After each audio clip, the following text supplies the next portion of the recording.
"Get off my property."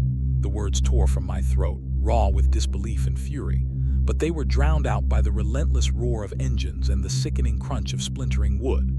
I stood there, barefoot in my pajamas on the dew-soaked grass, watching in horror as heavy bulldozers ripped through the ancient fence line that had marked my family's land for 3 generations.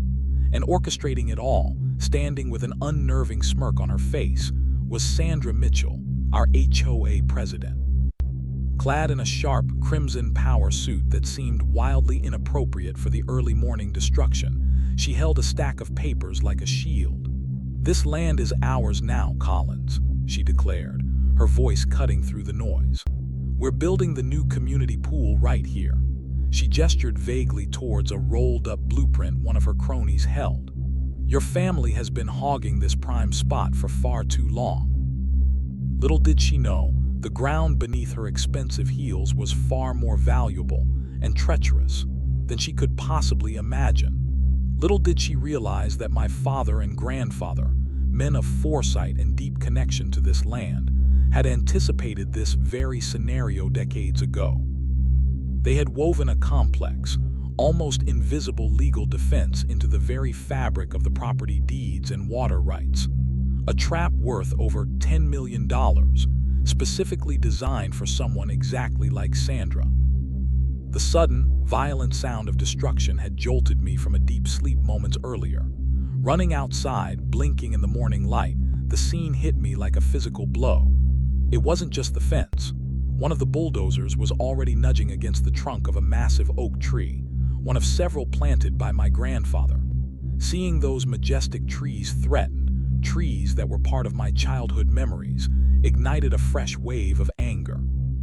My hands trembled as I fumbled for the folded property deed I kept in my wallet, 5 acres, legally registered, taxes fully paid, the description clear.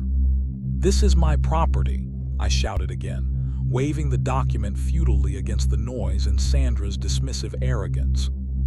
Sandra's perfectly applied lipstick curled into a smile that held no warmth, only condescending amusement.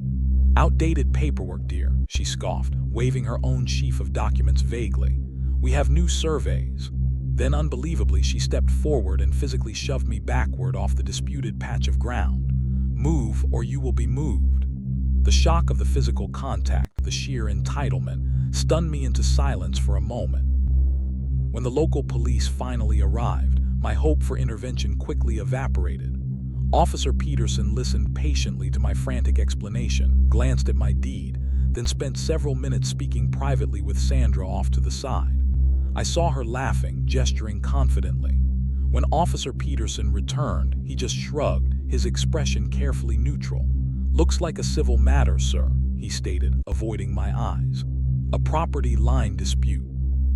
You'll have to take it up with the HOA or the courts." Only later did I discover the convenient connection. Officer Peterson's wife sat on Sandra's hand-picked HOA Architectural Review Committee. The system, it seemed, was already tilted in Sandra's favor. As the bulldozers relentlessly continued their destructive path, chewing up generations of my family's history, my elderly neighbor, Mrs. Wilson, shuffled over, her face etched with worry. "They did the same thing to the Johnson family last year, dear," she whispered, casting a nervous glance towards Sandra. "Sandra claimed their property lines were wrong too. Bulldozed their prize rose bushes for that new gazebo nobody uses. This wasn't just a mistake or a simple dispute. It was a calculated pattern of behavior, a land grab disguised as community improvement." The knot of anger in my stomach tightened into cold resolve. This wasn't over. That night's sleep was impossible. The sounds of cracking wood and grinding engines echoed in my mind. The image of Sandra's smug face, the feeling of helplessness as my heritage was torn apart, it fueled a desperate energy. Unable to rest, I found myself drawn to my late father's old office, a room filled with file cabinets and boxes I hadn't fully sorted through since his passing. I wasn't sure what I was looking for, maybe old surveys, correspondence, anything that could help.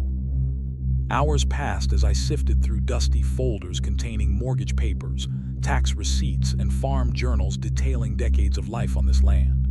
Then, tucked away at the very bottom of a heavy oak filing cabinet beneath stacks of irrelevant paperwork. My fingers brushed against something different, a thick, sealed manila envelope. My breath caught. Written across the front in my father's distinctive, strong handwriting were the words, "Open only if the land is threatened." My heart hammered against my ribs.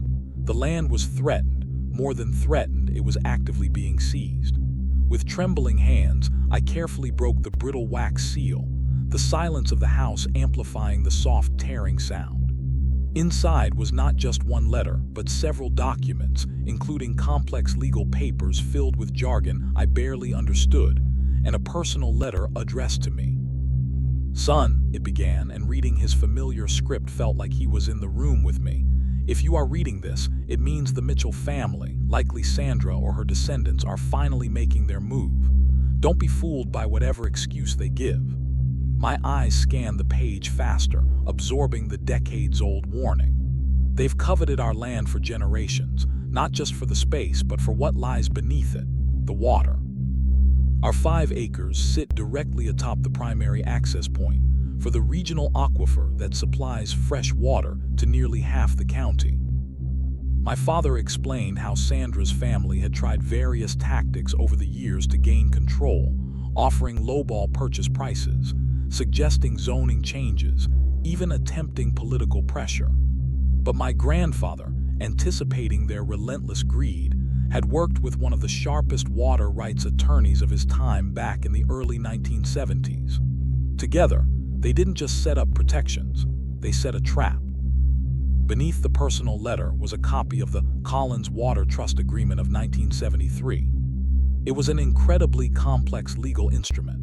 It granted limited, specific usage rights of the aquifer water to certain neighboring properties under strict conditions, ensuring community cooperation. But crucially, it contained ironclad restrictions prohibiting any excavation or construction near the designated aquifer access points on our property. The very access points my father's maps indicated were located exactly where Sandra was planning the deep end of her precious community pool. And here was the genius, the core of the trap. Any unauthorized construction, any disturbance of the protected zone around the aquifer access would automatically trigger catastrophic penalty clauses. My father had included a handwritten note updating the potential cost. Due to carefully worded inflation clauses tied to specific economic indicators since 1973, the penalty, initially set at $250,000, now exceeded $10 million. My grandfather hadn't just protected the land, he'd weaponized the water rights against predictable future greed. A slow smile spread across my face, the first genuine smile I felt all day. Sandra Mitchell thought she was stealing a patch of dirt. She had no idea she was about to drown in a legal and financial quagmire decades in the making. The first call I made the next morning was to Mike Stevenson, our family's longtime lawyer, a man who had known both my father and grandfather. I explained the situation, the bulldozers, Sandra's aggression, the HOA's complicity. Then, lowering my voice instinctively, I told him about the envelope and the Collins Water Trust. "Mike," I said, keeping my voice level despite the adrenaline coursing through me, "I need access to the official county water rights registry, the deep archives. And I need to do it without Sandra or anyone on the HOA board finding out." There was a sharp intake of breath on the other end of the line. Mike's usually jovial tone shifted, becoming hushed, almost reverent. The Collins Water Trust of '73, he let out a low whistle. "Your father, your grandfather, they were brilliant. That trust document is the stuff of legends among seasoned property lawyers in this state. People talk about it as the gold standard of defensive water rights protection. It's considered absolutely ironclad. If Sandra Mitchell is building where you think she is," he paused, letting the implication hang in the air, "she's not just walking into a legal nightmare, son. She's marching straight into financial oblivion." Mike immediately understood the strategy. "Okay," he said, his voice now crisp and professional. "Here's what we do. You need to play the part of the defeated homeowner for now. Let Sandra get cockier. Let her build. Every shovel full of dirt, every concrete pour near that aquifer zone strengthens our case and increases the damages according to the trust penalties. Document everything. Photos, videos, dates, times, witnesses. Get it all. For the next week, I lived a strange double life. By day, I wandered my property looking dejected, occasionally engaging Sandra with mumbled protests she easily dismissed. I watched, stomach churning, as her crews, working with alarming speed, poured concrete foundations right over the area my father's maps marked as critical. They cut down 3 more of my grandfather's beloved heritage oak trees, the whine of the chainsaws feeling like a personal violation. Each morning, Sandra would arrive, often dressed in expensive athletic wear as if overseeing a workout, parading around the construction site, supervising with that triumphant smile firmly in place. "You should really thank us, Collins," she said one morning, catching me watching the concrete truck pour its load. "Think how much your property value will increase with such a beautiful community amenity right next door." I just nodded numbly, gritted my teeth, and kept recording everything discreetly on my phone's camera, capturing her smug pronouncements along with the construction progress. Meanwhile, Mike worked diligently behind the scenes. The original water trust documents were indeed buried deep within the county's oldest registries, exactly as my father's notes indicated, but they were valid, properly filed, and legally unassailable. "We need to time this perfectly," Mike advised during one of our hushed phone calls. "We let her complete enough work to trigger the full, maximum penalties under the trust. We want that $10 million figure locked in, but we absolutely cannot let them physically breach the aquifer's protective clay layer. The environmental damage would be catastrophic, and frankly, the legal fallout could get even messier." Sandra's confidence inflated with each passing day. Blinded by her apparent victory, she became increasingly arrogant. She started bringing prospective homebuyers through the neighborhood, proudly showcasing the rapidly progressing pool construction as a sign of the community's exclusive upgrades. "We're really elevating the standards here," I overheard her telling one young couple, gesturing towards the pool before letting her eyes flicker dismissively towards my modest, older home. "Getting rid of some of the less desirable elements takes time, but we're making progress." Her contempt was palpable. Quietly, support began to materialize. My neighbor Tom, disgusted by Sandra's actions, secretly slipped me copies of past HOA meeting minutes. These records clearly showed Sandra had been pushing the pool project onto my specific plot of land for years, consistently overriding concerns about property lines. Mrs. Wilson unearthed old family photographs, precious snapshots clearly showing the original property markers in place long before they were mysteriously, and conveniently for Sandra, moved. And in perhaps the most surprising development, Officer Peterson's wife, burdened by her conscience, anonymously mailed me internal documents revealing Sandra had falsified signatures on committee approvals related to the pool project surveys. The web of deceit was wider and more tangled than I had imagined, and Sandra, perched at its center, had no idea it was about to collapse around her. If you knew a trap like this was waiting, how long would you let the construction continue before stepping in? Let me know your thoughts. One humid evening, about 2 weeks into the construction that was steadily chewing away at my land and my peace of mind, I witnessed Sandra holding court beside the skeletal structure of the half-finished pool. Floodlights cast long, eerie shadows across the churned earth and stacks of building materials. She had gathered her core group of loyal HOA board members, the ones who always seemed to nod along, their faces illuminated by the harsh artificial light. "The Collins property," she announced, her voice carrying easily in the still night air, "has been an eyesore, a drag on our community's potential for years." She gestured expansively towards my modest home, visible just beyond the ravaged fence line. "This pool," she continued, her tone ringing with self-congratulation, "reclaims what was always meant to be shared community land. It elevates us all." When one of the quieter board members timidly inquired about potential legal challenges or my persistent claims, Sandra let out a short, sharp laugh that echoed unnervingly off the concrete shell. His family's outdated paperwork, please. It won't stand a chance against our new county-approved surveys. Trust me, I have handled it. She radiated absolute certainty, dismissing generations of legal ownership with a wave of her hand. What Sandra, in her boundless arrogance, didn't know was that her new county-approved surveys were already under intense scrutiny. The county clerk who had signed off on them, a man initially intimidated by Sandra's relentless pressure and veiled threats about his job security, was now cooperating fully with Mike's investigation. He spoke of feeling coerced, of Sandra demanding expedited approvals and implying consequences if he raised questions about the discrepancies with older plats. His relief at being able to help correct the record was palpable. Every single falsified document, every suspiciously backdated approval form, every manipulated boundary line marker shown on those new surveys was being meticulously cataloged by Mike's team, forming an undeniable chain of evidence pointing directly back to Sandra's deliberate manipulations.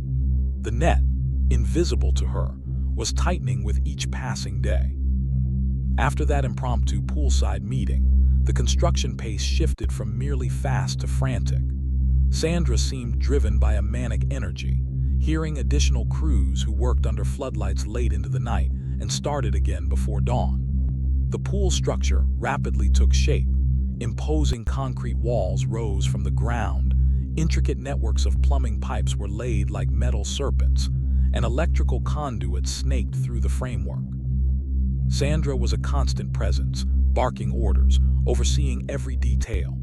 "We're aiming for a grand opening next month," she crowed to anyone who would listen, her eyes gleaming with triumph. She even went so far as to order a large, engraved bronze plaque, "Mitchell Community Pool, elevating community standards since 2025. The sheer hubris of putting her own name on it, as if it were a personal monument built on stolen land, was staggering. Then came the phone call that shifted everything into high gear. It was Mike, his voice stripped of its usual calm, replaced with urgent concern. "They're digging deeper than the permits allow," he stated bluntly. "My contact at the site confirmed it this morning.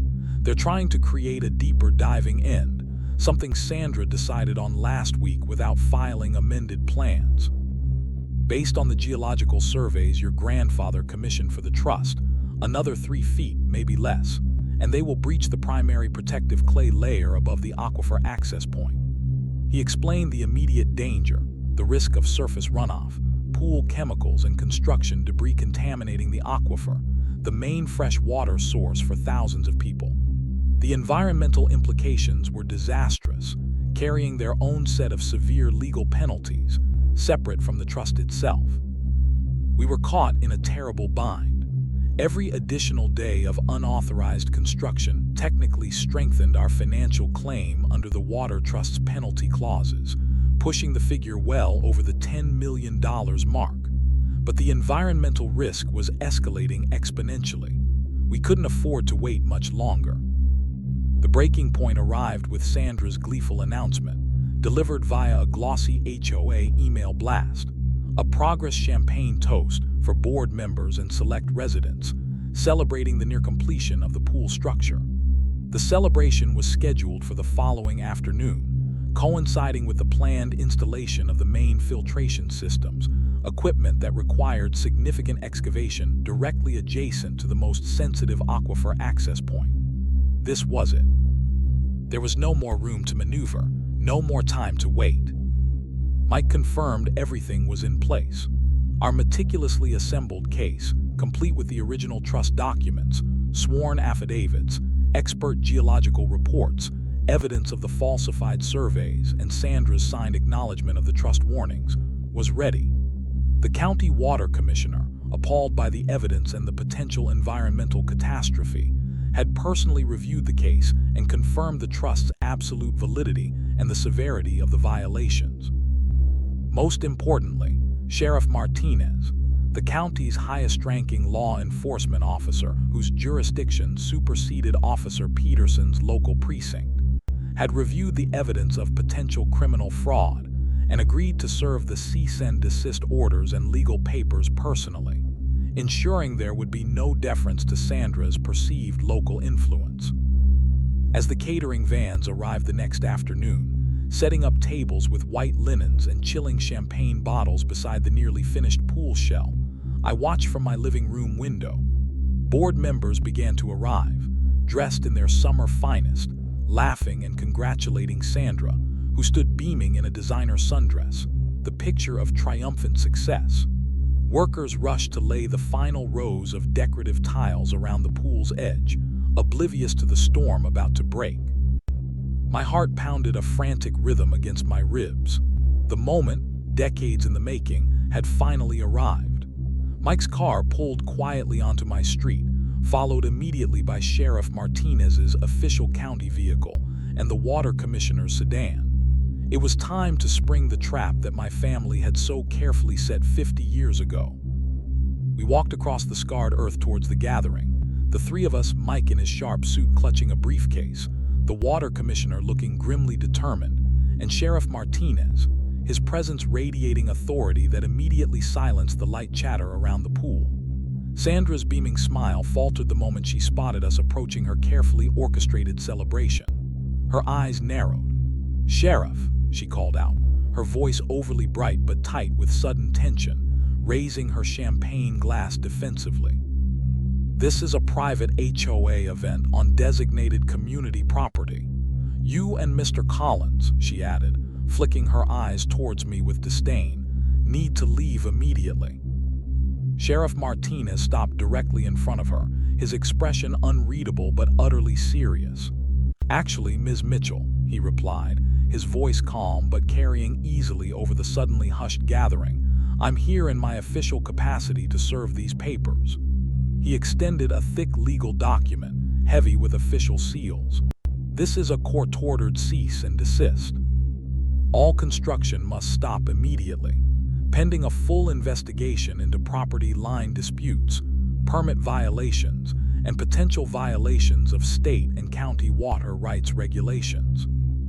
Sandra snatched the papers from his hand, her perfectly manicured nails digging into the thick pages, crumpling the edges. Her face flushed a dangerous shade of red beneath her tan. "This is absolutely ridiculous," she sputtered. "We have all the proper approvals. We have the county-certified surveys. This is harassment." That's when the county water commissioner stepped forward, positioning himself beside the sheriff. Sandra visibly recoiled, her eyes widening in dawning horror as she recognized him. All the color drained from her face. The water commissioner," she whispered, the name barely audible. He nodded gravely. "Ms. Mitchell," he began, his tone leaving no room for argument. "Our preliminary emergency tests, conducted remotely via existing monitoring wells this morning based on information received, strongly indicate that your unpermitted excavation activities have already breached the protective geological layers situated directly above the county's primary aquifer access point." He paused, letting the weight of his words sink in.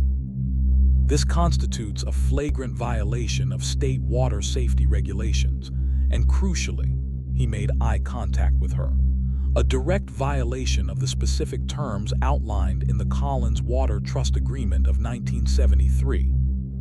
The champagne flute, forgotten in Sandra's hand, slipped from her suddenly nerveless fingers and shattered on the newly laid pool tiles, the sound unnaturally loud in the stunned silence.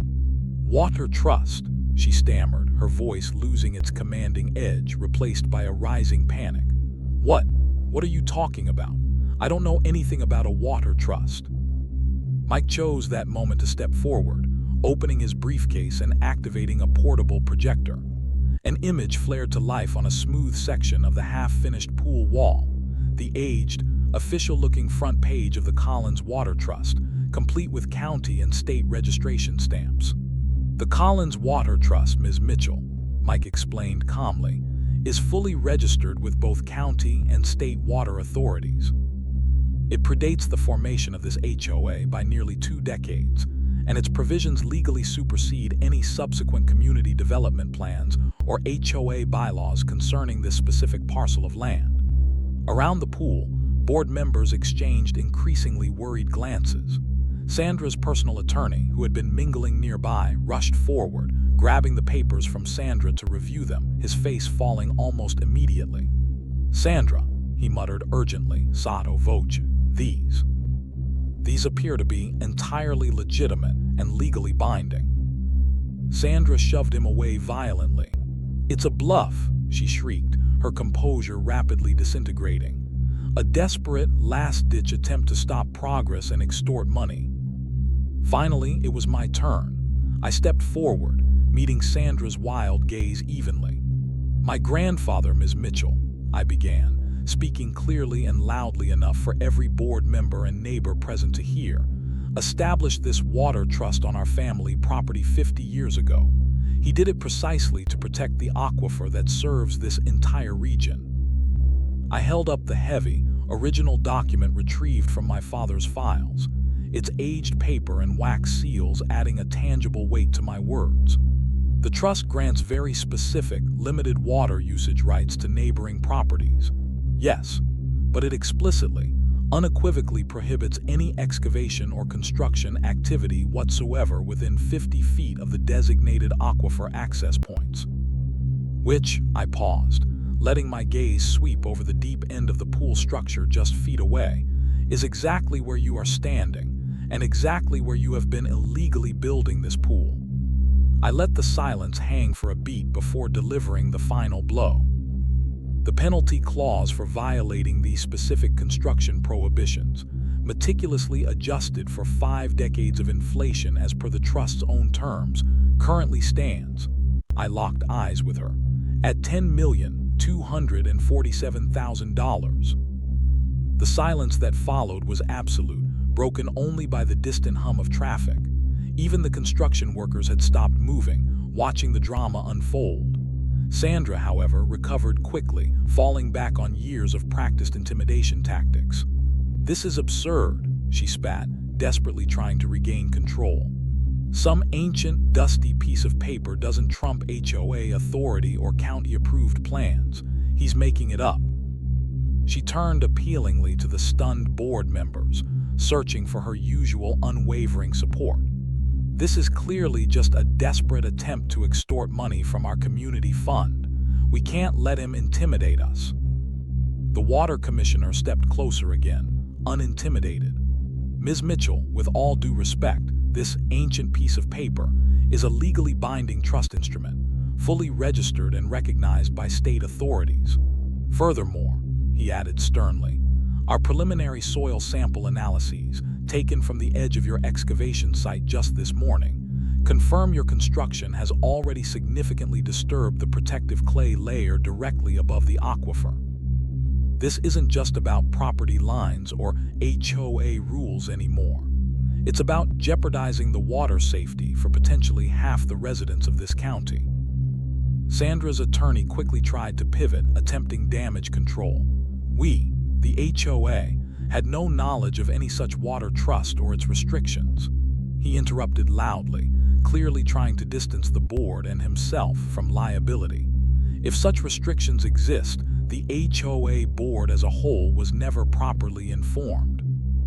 "That's where you are mistaken," Mike interjected smoothly, projecting another document onto the pool wall. The image showed a certified mail receipt and a cover letter. "Here is a copy of a certified letter sent directly to the Oakwood Estates HOA 5 years ago, shortly after Ms. Mitchell assumed the presidency.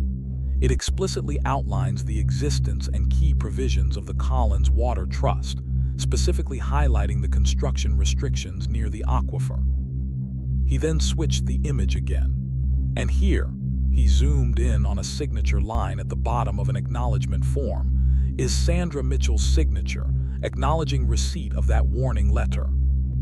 The collective gasp from the board members was audible. Proof, undeniable proof that she knew. She had been warned in writing 5 years ago and had chosen to ignore it.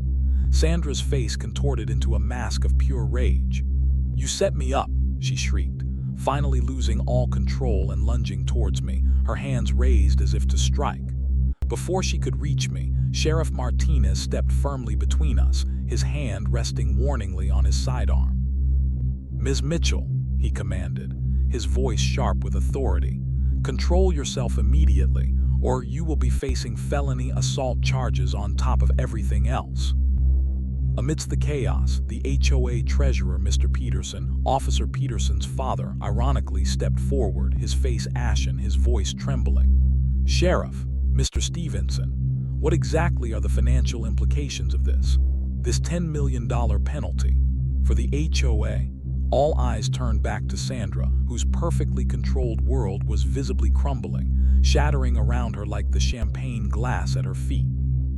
"What do you think should happen to someone who knowingly ignores warnings and risks so much for their own gain?"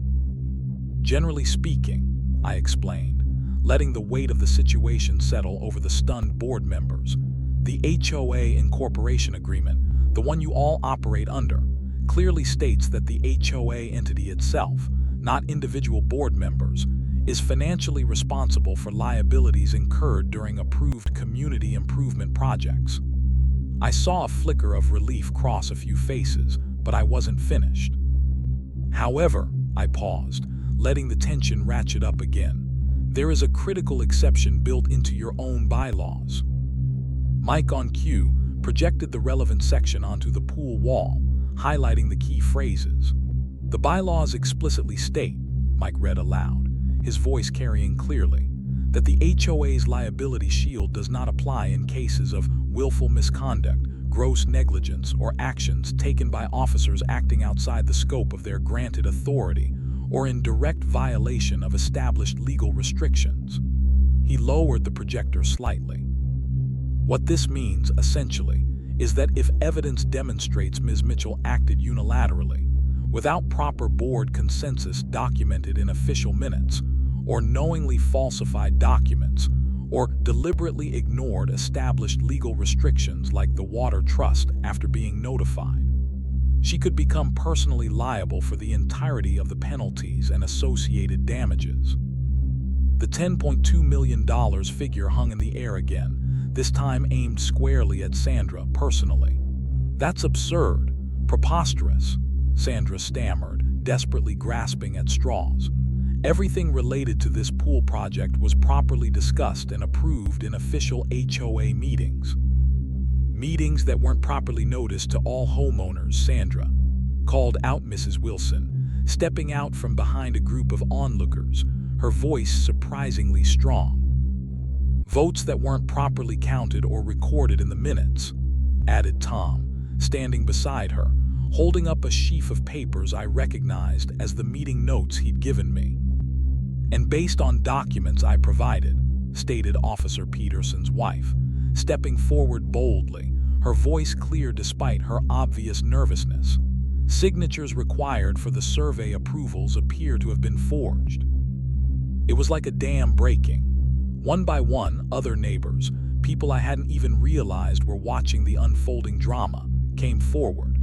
They spoke of Sandra's long-standing tactics, intimidation of dissenters, threats of frivolous fines for minor infractions, mysteriously moved property markers just before community projects began near their boundaries, falsified committee reports. The narrative shifted rapidly from a simple property dispute to a damning public indictment of Sandra's entire reign of manipulation and abuse of power. Her carefully curated image was being dismantled piece by painful piece, right before her eyes. The HOA vice president, a man who usually deferred to Sandra, cleared his throat, his face pale but resolved. In light of these extremely serious allegations and potential catastrophic financial liability, I moved to immediately suspend Sandra Mitchell from her position as president and from all board activities, pending a full, independent investigation. 3 other board members seconded the motion almost before he finished speaking, their relief at finally opposing her palpable. Sandra's attorney leaned in, whispering urgently in her ear, likely advising damage control, perhaps resignation. She violently pushed him away. "You're all overreacting," she insisted, her voice cracking. "This is just a minor boundary dispute, a misunderstanding. It can all be easily resolved with corrected paperwork." The water commissioner shook his head slowly, his expression grim. "Ms. Mitchell, I assure you, this is far beyond a minor boundary dispute. The water trust provisions are explicit and non-negotiable. Unauthorized construction on or near the designated aquifer access points triggers automatic, substantial financial penalties. The initial $250,000 from 1973, adjusted for inflation, brings us to the $10.2 million figure cited today."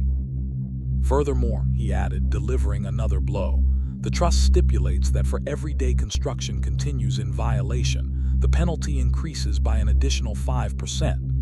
The enormity of the escalating financial black hole seemed to finally hit her. Sandra's composure shattered completely. "You can't possibly expect me to pay that," she shrieked, her voice raw with disbelief and terror. "I was acting on behalf of the HOA, for the good of the community."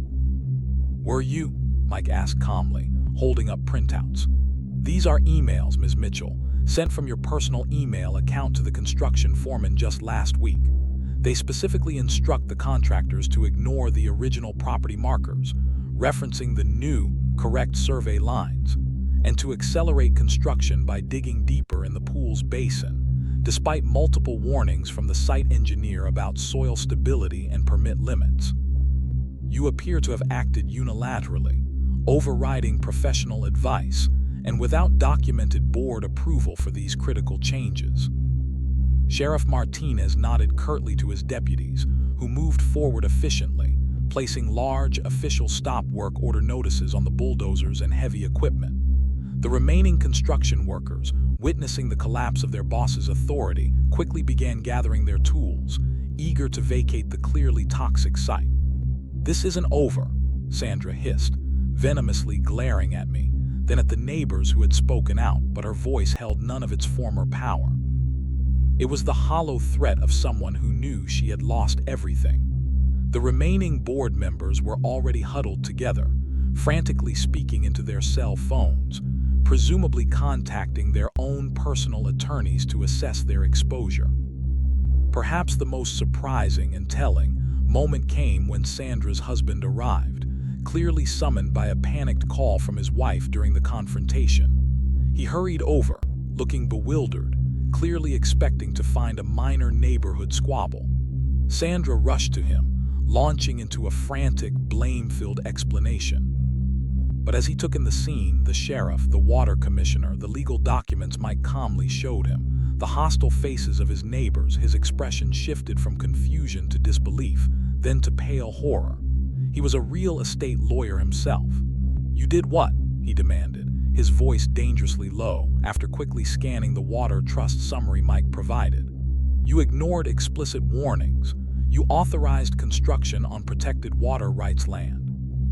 His professional background allowed him to instantly grasp the catastrophic legal and financial severity of the situation in a way Sandra, blinded by her sense of entitlement, never could. "They're bluffing, Richard," Sandra insisted desperately, clutching his arm. "It's all intimidation. Nobody enforces these ancient water rights agreements anymore." Her husband pulled his arm away, his face grim. "Sandra," he replied curtly, already pulling out his own phone, likely calling his own legal counsel. "The State Water Authority absolutely enforces documented trusts, especially ones protecting major county water supplies, especially during a statewide drought advisory. You couldn't have picked a worse time to pull a stunt like this." The final pillar of her support system crumbled right there beside the disastrous pool project. The reality of her situation seemed to crash down on Sandra with physical force. Years of unchecked power, of bending rules and intimidating neighbors, had led her to believe she was invincible, untouchable. Now, surrounded by the very people she'd bullied, facing stern officials she couldn't manipulate, and abandoned by her own husband, her carefully constructed empire was collapsing into ruin. "I strongly recommend you cooperate fully with the ongoing investigation, Ms. Mitchell," Sheriff Martinez advised her, his tone leaving no room for argument.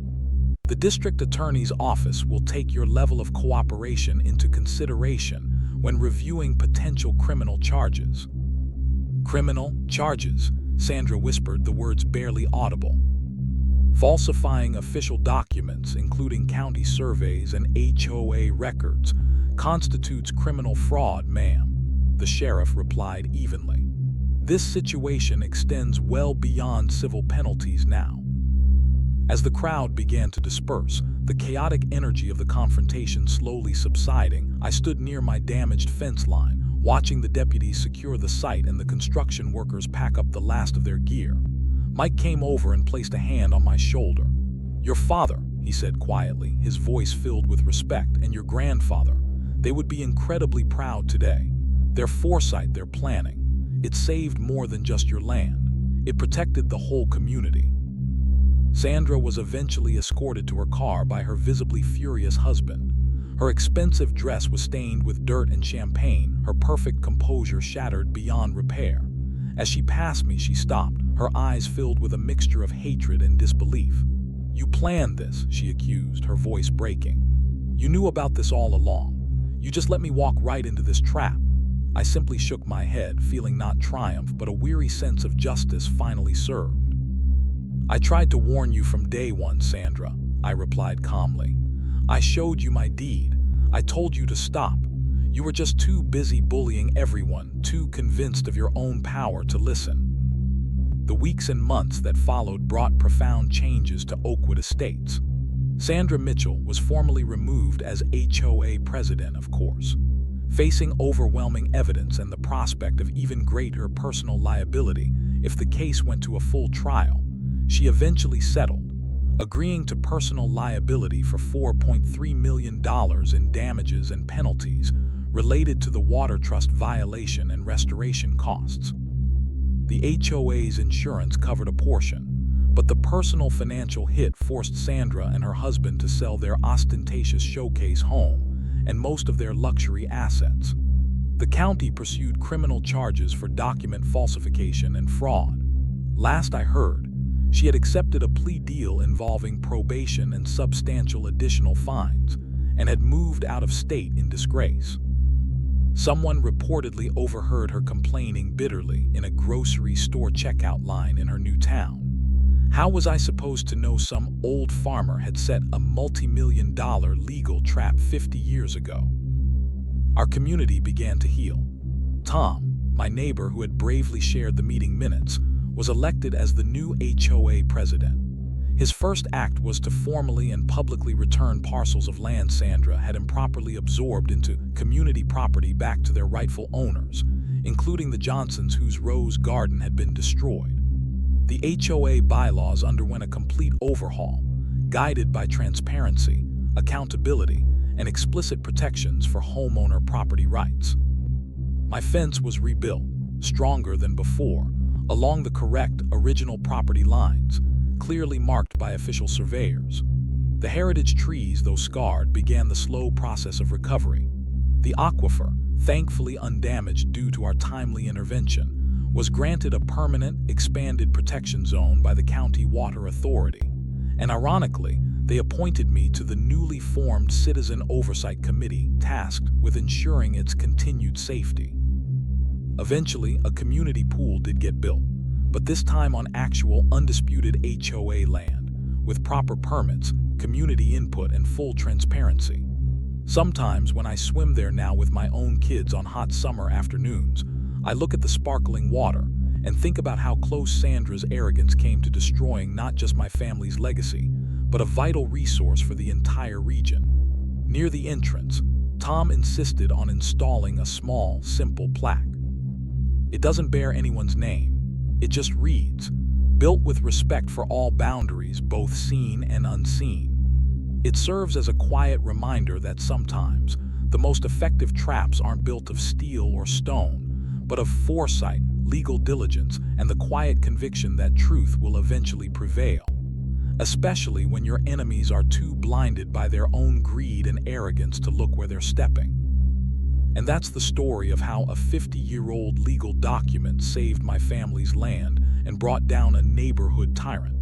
It's a testament to thinking ahead and understanding the power of knowing your rights. What do you think about this kind of long-term planning? Could you ever imagine setting up something similar? Let me know your thoughts in the comments.